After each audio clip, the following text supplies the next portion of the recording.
はい、気ままな親父の趣味チャンネルです。このチャンネルでは北海道の北部の情報を中心に紹介していこうと思っております。今回の動画は北海道旭川市からベトナムの首都ハノイに旅行に行った動画のパート2です。皆さん、ハローワン知っておりますか？ハローワンは1994年に世界自然遺産に認定されましたベトナムの観光スポットです。ハノイ市から約 160km の場所にあるベトナム北部ハロン市の湾です。大小3000もの独特の形の岩や島々が点在する景勝地です。今回ベルトラのオプショナルツアーでハロ湾に行ってまいりました。それ以外にハノイの人気レストランやマッサージ店につきましても紹介させていただいております。 4K 映像かつ二重原稿の字幕を歯車マックから選択して最後までご視聴いただければ幸いです。ハノイ旅行パート1の動画では北海道の真ん中旭川からベトナムハノイまで行っております。北海道の旭川空港から羽田空港、そして成田空港からベトナムハノイノイバイ空港まで合計区間マイル2870マイル、キロメートル表示で約 4618km を日本航空 JAL で移動しました。それ以外に成田空港の JAL ラウンジや両替情報などについても紹介させていただいております。おじさんは過去に海外旅行に行った際の動画を作成しております。今回紹介させていただきますベトナムの首都ハノイにつきましては2022年2023年に行った旅行につきまして過去に動画を作成しております。それ以外にはベトナム最大の都市ホーチミンシティ、タイの首都バンコク、マレーシアの首都クアランプール、韓国の首都ソウル、100万ドルの夜景で知られております香港、日本から一番近いアメリカのグアム、オーストラリアの大都市メルボルンを旅行した動画も作成しております。これらの動画を視聴いただければ旅行に行った気分になれるかと思いますので、ぜひこちらの動画もご覧いただければと思います。おじさんはパラダイスセンターホテルに宿泊しておりましたので、こちらで朝食を食べました。こちらの朝食はベトナムのフォーもありました。さまざまな種類のドリンクもありましたし、パンもありました。ドラゴンフルーツやバナナなどの果物もありました。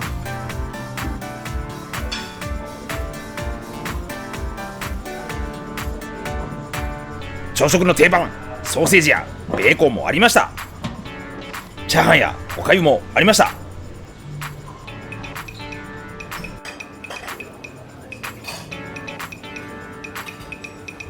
おじさん、今回の旅行での最初のフォー、やっぱり美味しかったですね。キティちゃんのデザートも甘くて美味しかったです。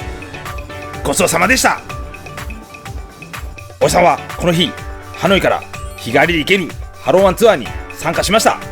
今回おじさんが参加したツアーはオプショナルツアー専門サイトベルトラのツアーを利用しました。私が参加したツアーはランチのみ含まれます基本プランでしたが、ハノイの有名レストランの夕食付きのプランもありました。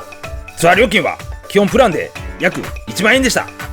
ツアースケジュールは9時にオペラハウスや指定したホテルに集合した後、12時半頃からハロー湾で昼食観光して18時半頃にハノイに戻ってくるスケジュールでした。おじさんは宿泊しておりましたパラダイスセンターホテルからツアーの集合場所でありますハノイオペラハウスに行きました。私はホテルのある通りから配車アプリのクラブに乗りました。ハノイオペラハウスまでのドライブ映像を動画時間短縮のため再生速度を上げて紹介します。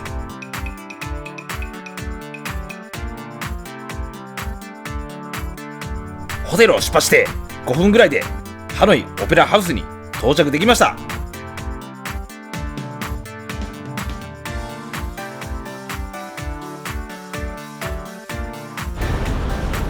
ハノイオペラハウスではさまざまなツアーの集合場所になっておりました。おじさんもこの後赤いバスに乗り込みました。それではおじさん、ハローワンに向けて出発します。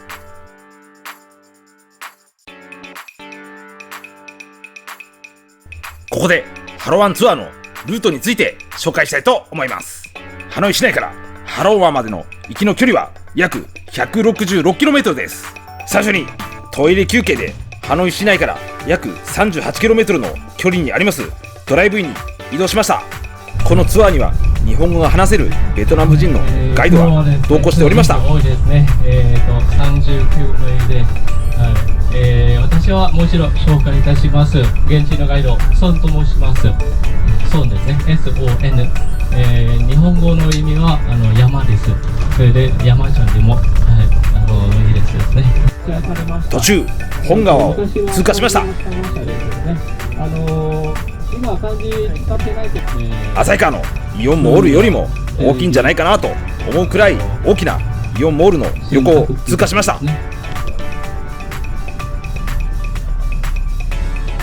ガイドさんがハノイの不動産事情を話しておりました。最近は郊外の方がマンションたくさん建ってます。特にこちらは高級な住宅地、この方全部揃ってます。幼稚園から大学まであります。高級留飲もあります。今人工のビーチもあったんですね。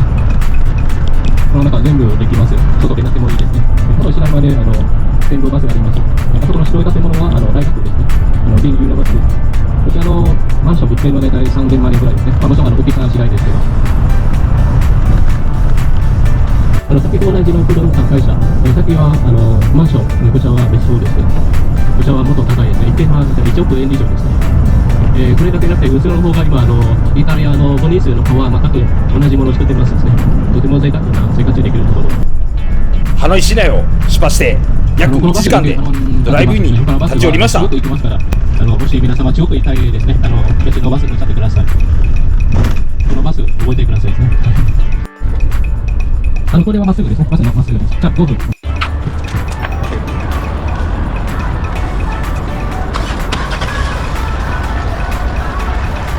こちらはハローワンツアーの行きで寄ったドライブインです。こちらにはトイレだけでなく飲食もできるお店やお菓子なども販売しているお店もありました。おじさんが訪れた時は売店で買い物をされている方もおりました。撮影した時間が午前10時頃だったので食事をしている方は少なかったですね。おじさんはトイレに行った後バスに戻りました。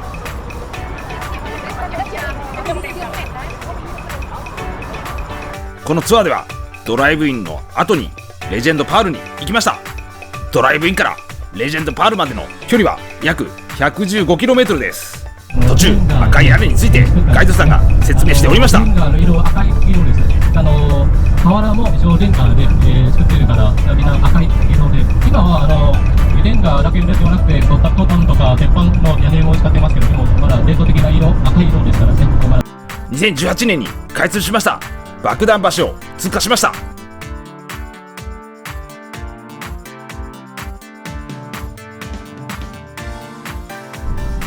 ドライブインを出発して約75分でレジェンドパールに到着できました。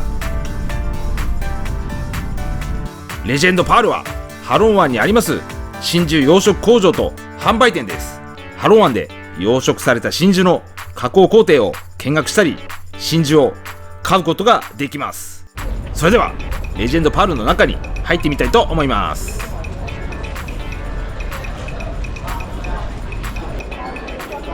壁にはハロン湾の真珠の歴史などについて記載がされておりました。こちらでは真珠の加工工程を説明を聞きながら見学することができました。ガイドさんの説明をお聞きください。これは養殖ですね。このプラスチックの種、プラスチックの種、プラスチックですよ。テールの貝の中に入れて、入れる前にこれは接着剤みたいですね。この接着剤はダメなやつですね。この小さいのは1年間ぐらいかかります。真珠の加工工程をご覧ください。真珠の販売しておりますショールームに行ってみました。中にはツアーの方だと思いますが、たくさんのお客さんがおりました。実際こちらで販売しておりました真珠製品の値段を確認してみました。撮影時の値段ですが真珠の種類によって異なるのかわからないんですが、かなりの値段の開きがありました。おじさんには手が届かない値段ばっかりだったので見ているだけでした。こちらのツアーではレジェンドパールに行った後、ハロン国際クルーズ港に行きました。レジェンドパールからハロン国際クルーズ港までの距離は約 13km です。しばらくの間、ハロン市内のドライブ映像をご覧ください。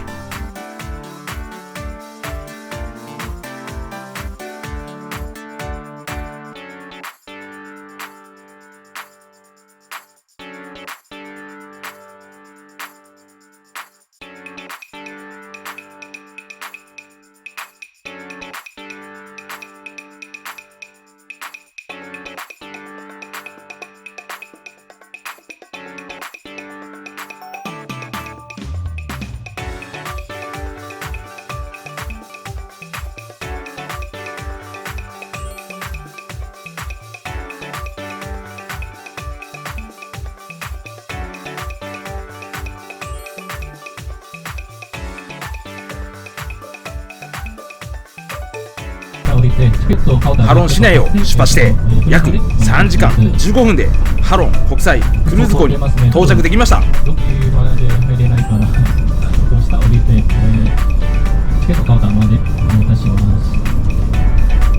おじさんはハロン国際クルーズ港の建物の中に入りました。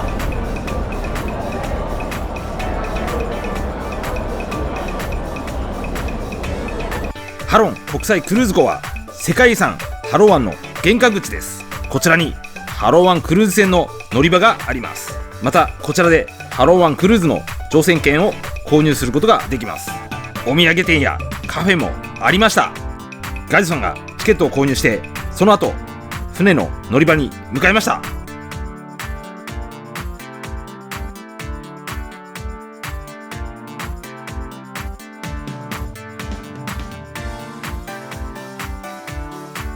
おじさんは乗船する船まで桟橋を歩きました。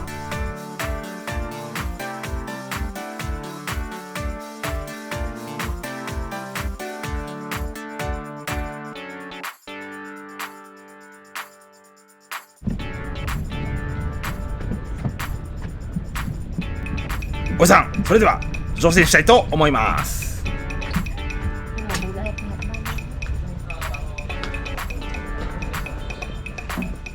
ここでハロン湾について紹介したいと思います。ハロン湾はベトナムナンバーワン観光スポットで世界自然遺産に登録されております。ハノイから約 160km の場所にありますベトナム北部にある湾です。エメラルドグリーンの海に3000の独特の形の岩、島々が点在する景勝地です。こちらはハロン湾周辺の地図です。おじさんが参加しましたベルトラのハロン湾ツアーは、ハロン国際クルーズ港を出港して船内で昼食を食べた後、統計岩やコオロ岩、ティエンクン鍾乳洞を観光してトータル約3時間ほどのクルーズでした。それではハロン湾クルーズ出発します。奥には地中の高さが 189m もありますロープウェイや観覧車も見えました。しばらく乗船しておりましたら、独特の形の岩や島が見えてまいりました。この後昼食だったんですが、おじさんは知らない方と同じテーブルに座って食べました。料理はコース料理でした。最初に出てきた料理はエビの料理でした。ドリンクは含まれておりませんでしたので、ハロンビールを別で注文しました。2品目の料理はカニの料理でした。こちらも美味しかったですね。3品目の料理はおじさんが大好きな揚げ春巻きでした。間違いない味ですね。美味しかったです。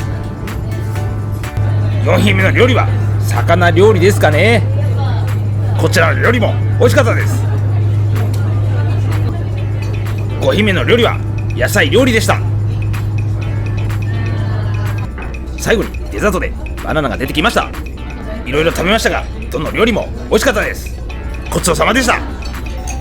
おじさんは昼食を食べた後、船外に出まして写真を撮ったりしておりました。奥に有名な岩であります統計岩を見ることができました。水墨画のような岩を船外から見ておりましたが、素晴らしい景色ですね。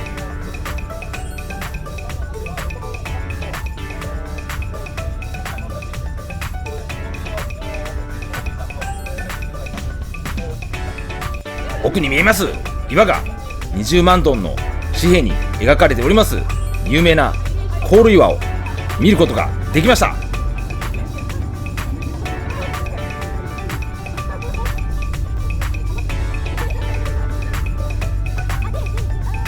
ハロワンクルーズ最後の観光スポットでありますティエンクン鍾乳洞がある島の船着き場に到着しました。おじさんは船着き場から鍾乳洞の入り口の方に歩いていきました。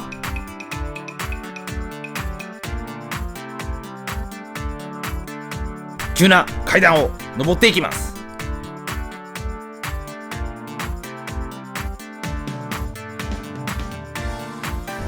ここからティエンクン鍾乳洞の中に入っていきます。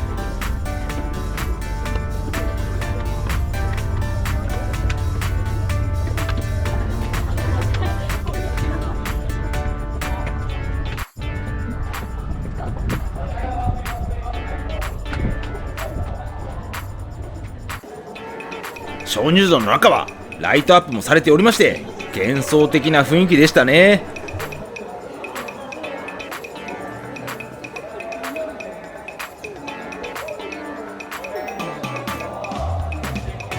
鍾乳洞の中には穴が開いている場所があって、外の光が見えておりました。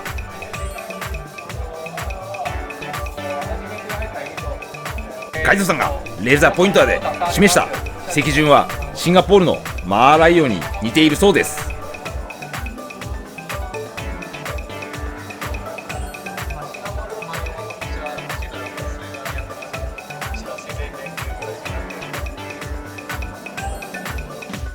おじさんはしばらく見学した後、鍾乳洞の外に出ました。こちらから船着き場やハロン湾を見ることができました。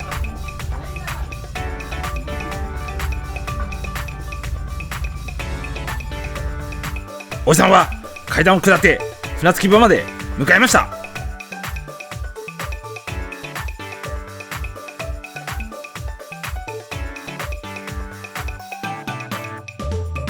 船着き場に向かう途中、お土産を売っている売店もありました。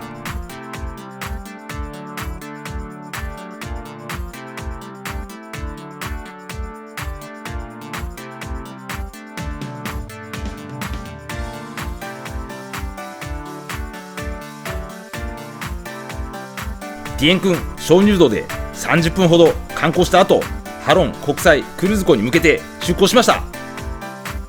ハロン国際クルーズ港に到着した時間が15時30分ぐらいでした。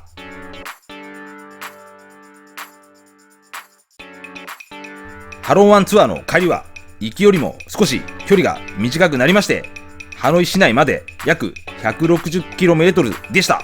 ハロン国際クルーズ港でバスに乗ってからお土産屋さんがありますギフトハウスに行きました。ハロン国際クルーズ港からギフトハウスまでの距離は約 97km です。ギフトハウスはハロン湾ツアーで訪れたお土産店です。こちらではベトナムのさまざまなお土産を購入することができます。また軽食やアイスなども販売しておりました。それではお店の中に入ってみたいと思います。こちらにはお土産も売っておりましたし、カフェスペースもありました。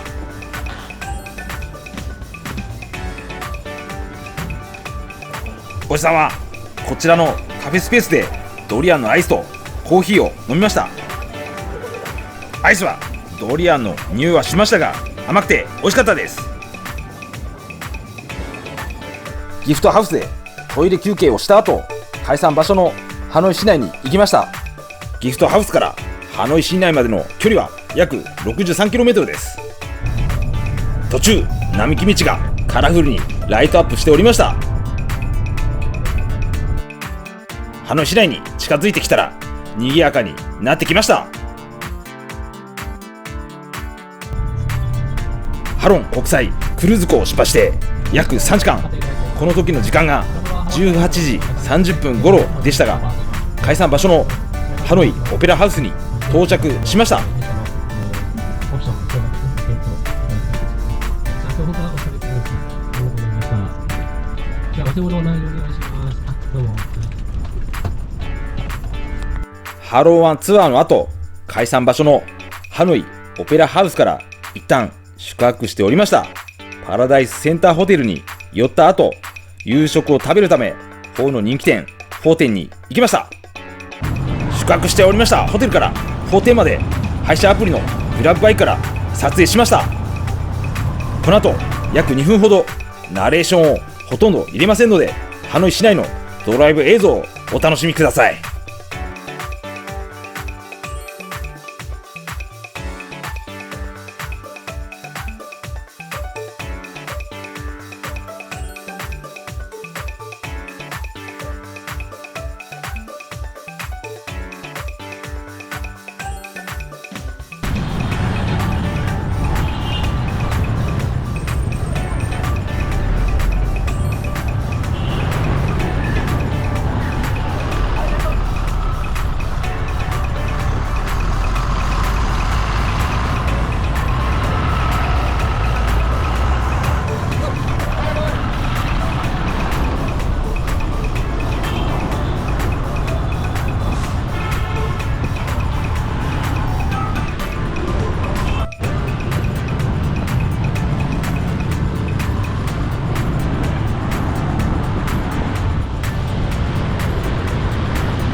左側にはハノイの観光スポットハノイ大教会が見えました。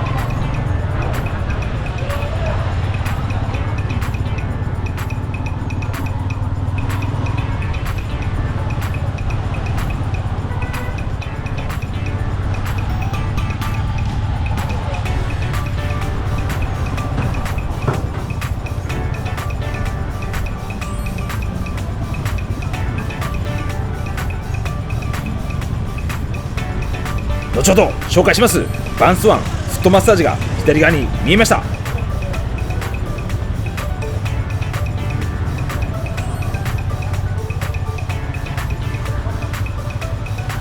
パラダイスセンターホテルからグラブバイクで約10分でフォー店に到着できました。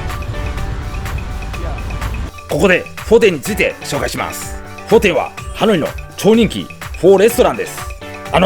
ミシュランガイドにも掲載されております。牛骨で煮込んだスープは本当に美味しいですし、半生肉や煮込んだ牛肉も美味しいので、ハノイでフォーを食べるならおすすめのお店だと思います。おじさんが訪れた時は午後8時頃でしたが、並ばずに食べることができました。このお店のメニューを右側に載せております。おじさんは半生肉や煮込んだ牛肉も食べることができる黒色の枠のメニューを注文しました。お店の中は混んでおりましたので相席で食べました。スープは旨味がしっかりあるのに後味がすっきりしておりまして美味しかったです。中に入っておりました牛肉も半生と煮込んだ牛肉どちらも美味しかったです。あと日本ではあまり食べれないライムを入れますとさらに美味しかったです。おじさんはフォー店で美味しいフォーを食べた後、ハノイでマッサージをするなら毎回お邪魔しておりますバンスワンフットマッサージに行きました。バンスワンフットマッサージはフォー店から近かったので歩いて行きました。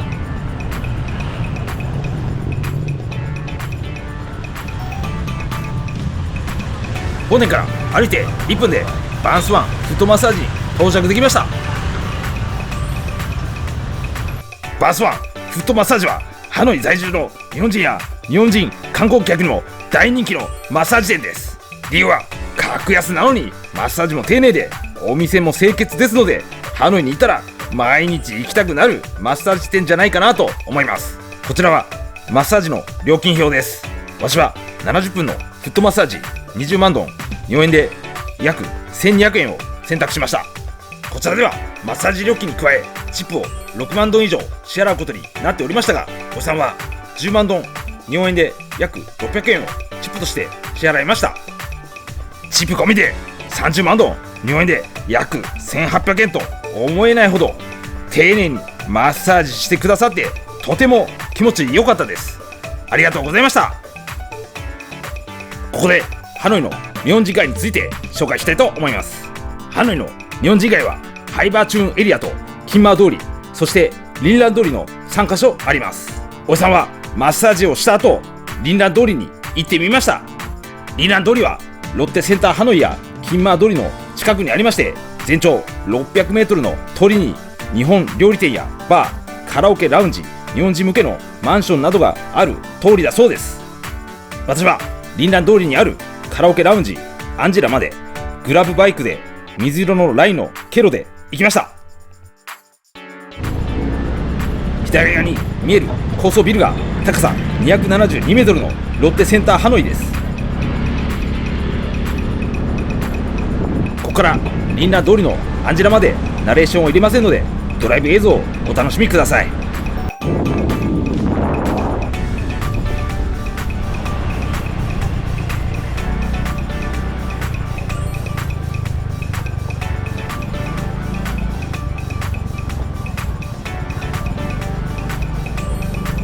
今走っているこの通りがリンラン通りです。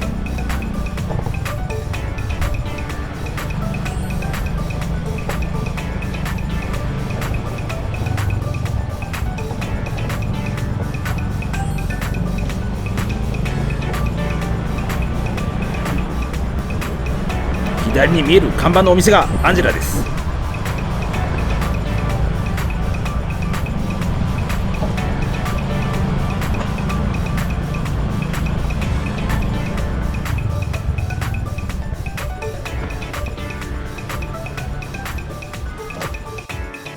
この奥にアンジェラがあります。アンジェラは日本語が話せるベトナム女性との会話を楽しむことができます。そして曜日によっては生演奏やポールダンスショーを見ることができます。右側にこのお店の料金システムやボトルの料金をお示ししております。北海道旭川市にもゆかりがあります合同酒製株式会社のしそ焼酎でありますタンタカタンのボトル料金は約1万4000円でした。こちらはショットメニューです。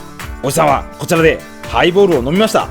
一番右にこの日のレシートを載せております。この日支払った料金は179万ドン、日本円で約1万800円でした。アンジェラでベトナムの女性と楽しくお酒を飲んだ後、リンラン通りから宿泊しておりますパラダイスセンターホテルまでの約 7km の距離をグラブバイクで帰りました。ホテルまでの約40秒のドライブ映像をお楽しみください。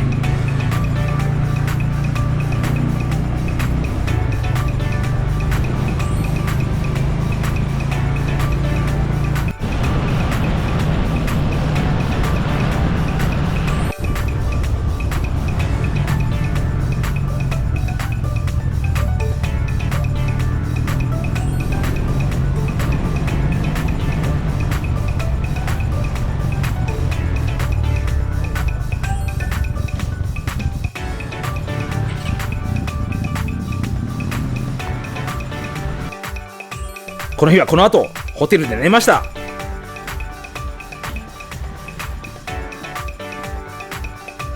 これで今回の動画は以上になります。